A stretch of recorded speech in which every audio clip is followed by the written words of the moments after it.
भगवान शिव और शून्यता एक ऐसा सत्य जो आपके जीवन को बदल सकता है। क्या आपने कभी सोचा है कि जब कुछ नहीं था तब भी कोई था, जब यह सृष्टि बनी तब भी कोई था, और जब सब कुछ समाप्त हो जाएगा तब भी कोई रहेगा? वह कौन है? वह है महादेव, भगवान शिव। शिव कौन है? सिर्फ एक देवता, सिर्फ एक योगी, सिर्फ एक संहारक, या फिर कुछ ऐसा जो हमारी समझ से परे है? आज हम भगवान शिव और शून्यता के रहस्य को समझेंगे। और दोस्तों, अगर आप शिव भक्त हैं तो इस वीडियो को लाइक करें, चैनल को सब्सक्राइब करें और कमेंट में हर हर महादेव जरूर लिखें, ताकि यह दिव्य ज्ञान पूरे विश्व तक पहुँचे। भगवान शिव आदि योगी या अनंत ब्रह्मा। भगवान शिव को कई रूपों में पूजा जाता है। कोई उन्हें योगियों के गुरु के रूप में देखता है तो कोई उन्हें सृष्टि के संहारक के रूप में। लेकिन क्या आपने कभी यह सोचा कि शिव केवल एक देवता नहीं बल्कि स्वयं अनंत ब्रह्मांड है? सनातन धर्म के शास्त्रों में भगवान शिव को आदि और अनंत कहा गया है। वे न केवल सृष्टि के आरंभ से पहले थे, बल्कि सृष्टि के अंत के बाद भी वही शाश्वत रहेंगे। वे केवल एक देवता नहीं बल्कि स्वयं सनातन सत्य का स्वरूप हैं। शिव केवल रूप में पूजनीय नहीं, वे तत्व में भी अनुभूत किए जाते हैं। शिव का अर्थ ही होता है कल्याण, लेकिन शिव का स्वरूप शून्यता भी है। शून्यता से तात्पर्य उस स्थिति से है जहाँ सब कुछ विलीन हो जाता है, जहाँ कुछ भी ठोस नहीं, केवल ऊर्जा है। यह वही स्थिति है जिसे वेदों और उपनिषदों में ब्रह्मा कहा गया है।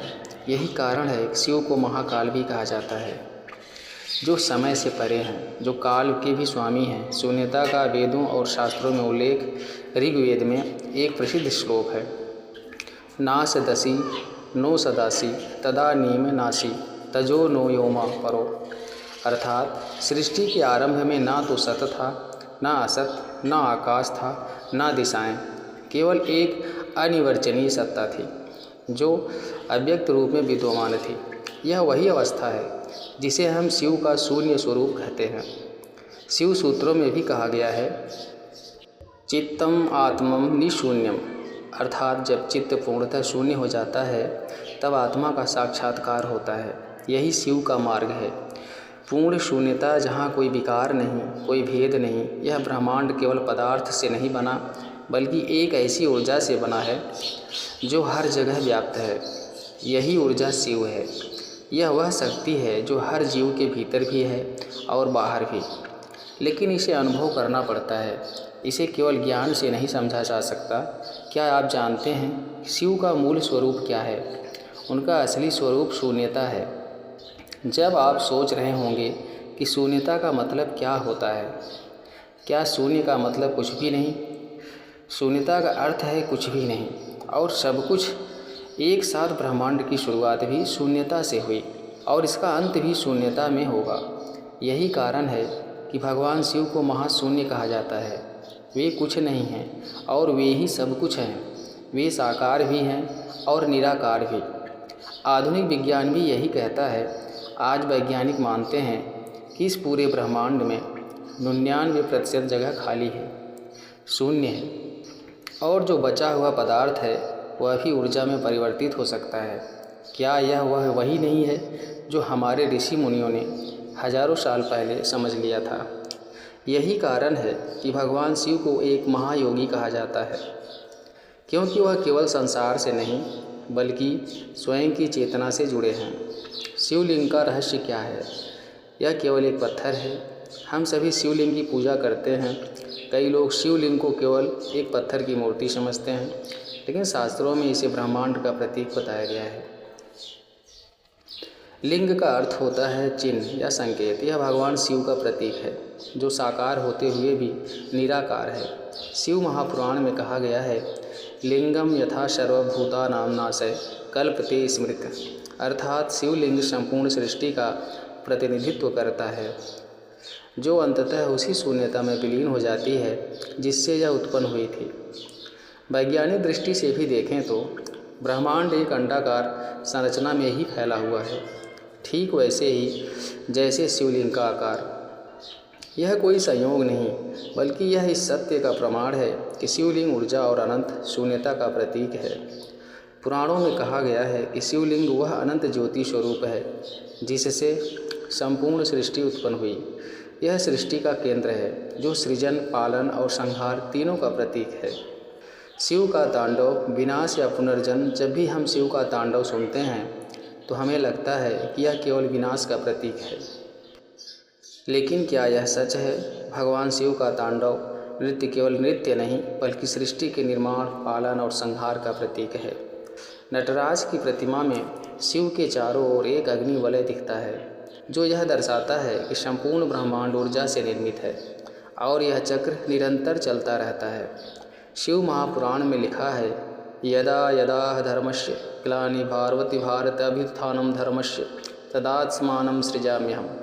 अर्थात जब भी हम धर्म की हानि होती है तब भगवान शिव संहारक रूप में प्रकट होते हैं। उनका तांडव केवल विनाश नहीं बल्कि नव सृजन का संकेत भी है। जब भगवान शिव तांडव करते हैं तो वे यह दर्शाते हैं कि जो भी पुराना है, जो भी नकारात्मक है, उसे समाप्त करना जरूरी है ताकि कुछ नया जन्म ले सके।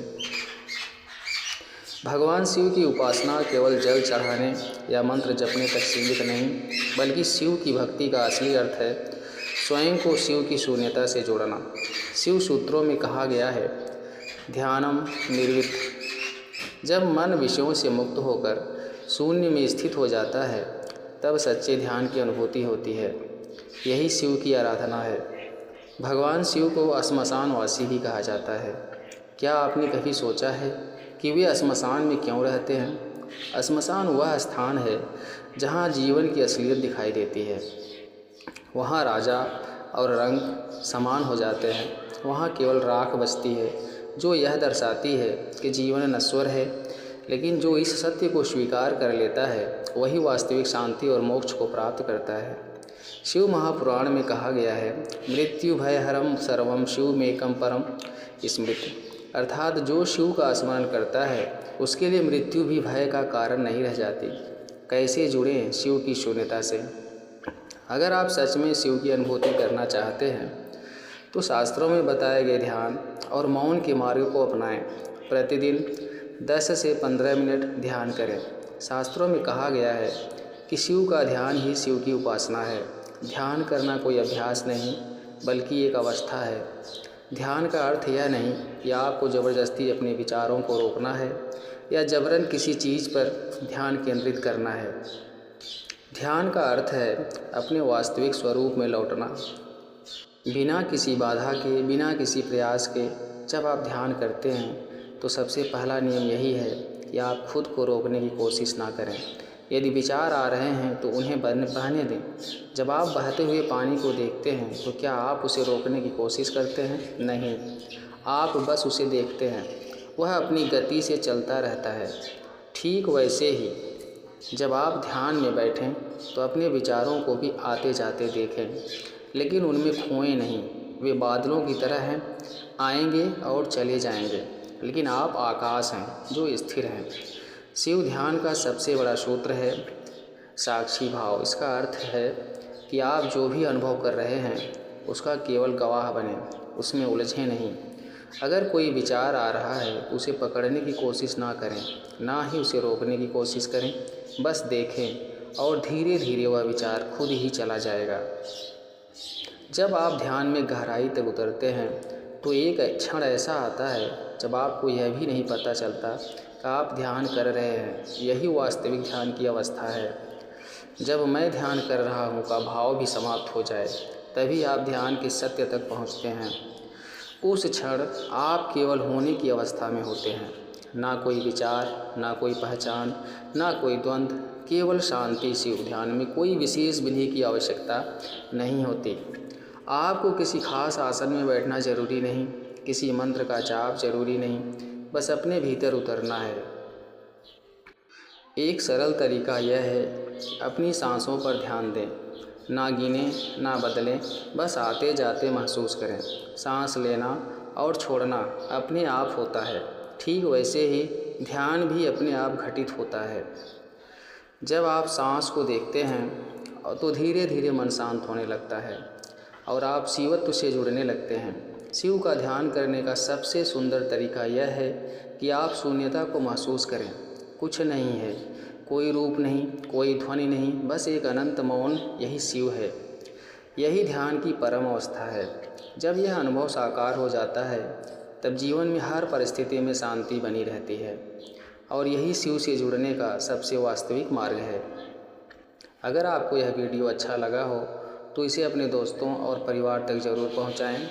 अगर आप सच में भगवान शिव के भक्त हैं तो चैनल को सब्सक्राइब करें और कमेंट में हर हर महादेव लिखें ताकि यह ऊर्जा पूरे समुदाय तक फैले। तो मिलते हैं अगले वीडियो में, तब तक के लिए हर हर महादेव, जय महाकाल।